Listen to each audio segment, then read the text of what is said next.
Hello, 6th grade cellos. This is your long-awaited tutorial on España, Cañí.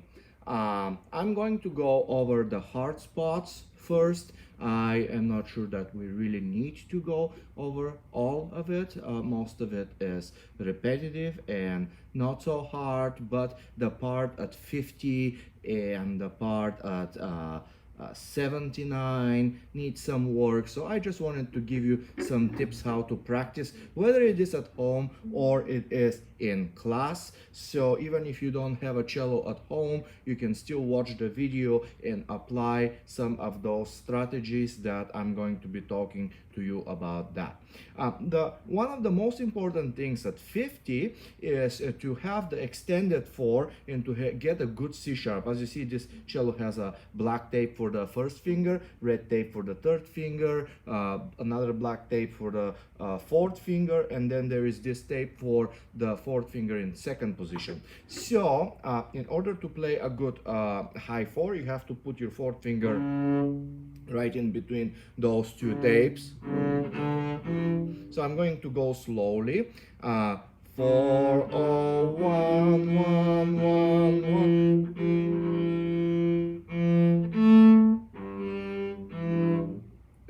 Extend.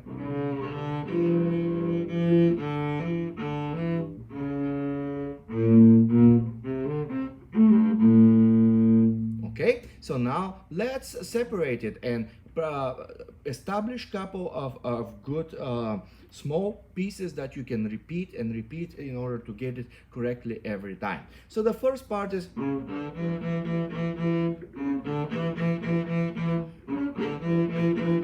and that's not really hard as long as you remember to start with a good fourth finger. Now, next part is a little bit awkward because you have to go 1A, 4, 1 and extend.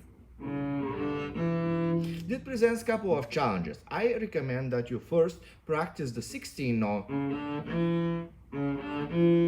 So, together with the beginning, you have a separate note, and you have a little bit later with the 16 notes starting an up bow, fast 16 notes.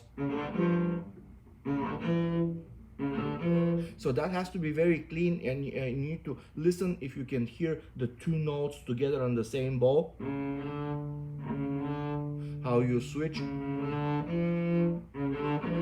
Okay, and then you would practice it together with a 52 with pickup. 1A, 4, 1, or 1. So then you can practice 1, 4, 1, 1, 4, 1. The thing is that the C sharp and D 16 notes have to take exactly the same time as the first finger takes.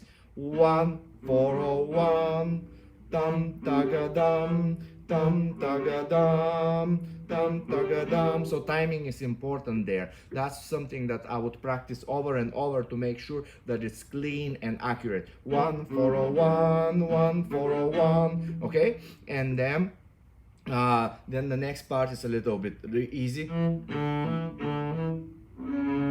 So practice going from the first finger to fourth finger, high 4, 1, 4, 1, 4, 1, 4, many times. Then 1, 2, that's a B flat. So B natural is usually your third finger regular fingering, but with B flat you have to use your. And then you have the shift. Dash 2 means that you have to switch position, and when it has a dash you just have to put the specified finger on the specified note, and that puts you in second position. So instead of playing 4 C, and you would play 2 on C, and you will play on the next tape, if you have it, I hope, C, D, C, and another dash. You have to follow the specified finger on the specified note in order to end up in the right position. Okay, so motion number 1 is to practice. Then you have to practice going quickly. So I would just only focus on one motion. 2, 4, 2.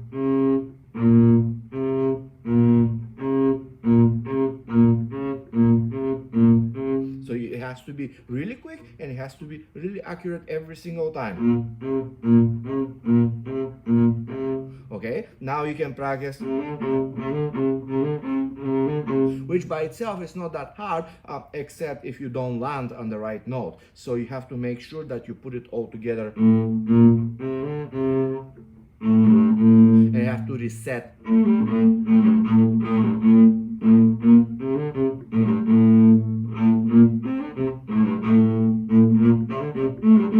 And the coordination, pam pam, taga dum, taga dum, has to be really coordinated. See what happens if you don't land correctly. Okay, now let's start it again at 50. So, slow tempo. 4, 0, 1, 1, 1.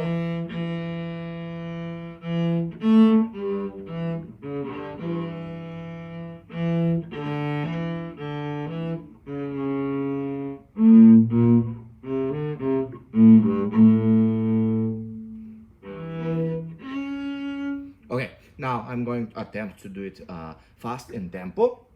I hope it works. 1, 2, 1.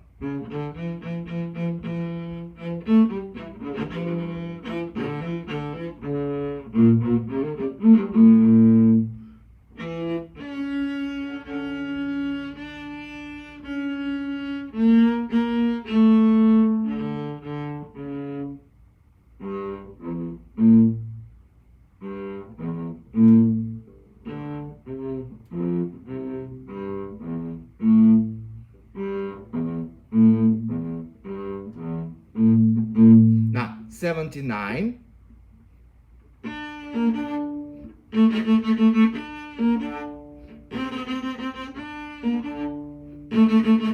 Rest. Make sure that those 16 notes have nice grip on them and they stick.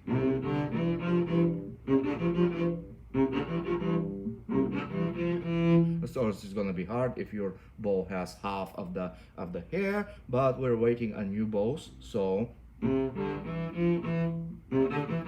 try to make it as clean as possible. Now 79, you have to stretch your first finger back.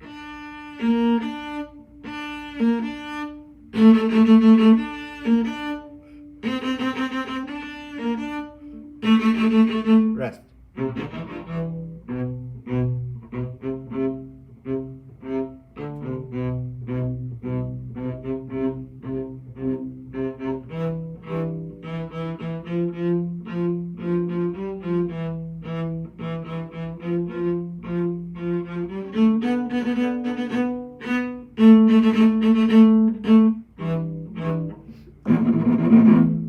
Okay, make sure that you get a good grip so it, we hear that instead of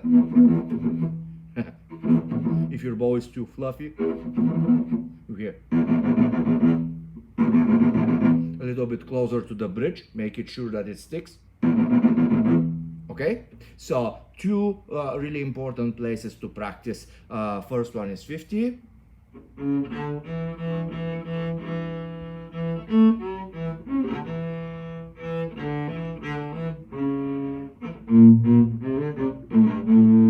Okay, and next one is 79.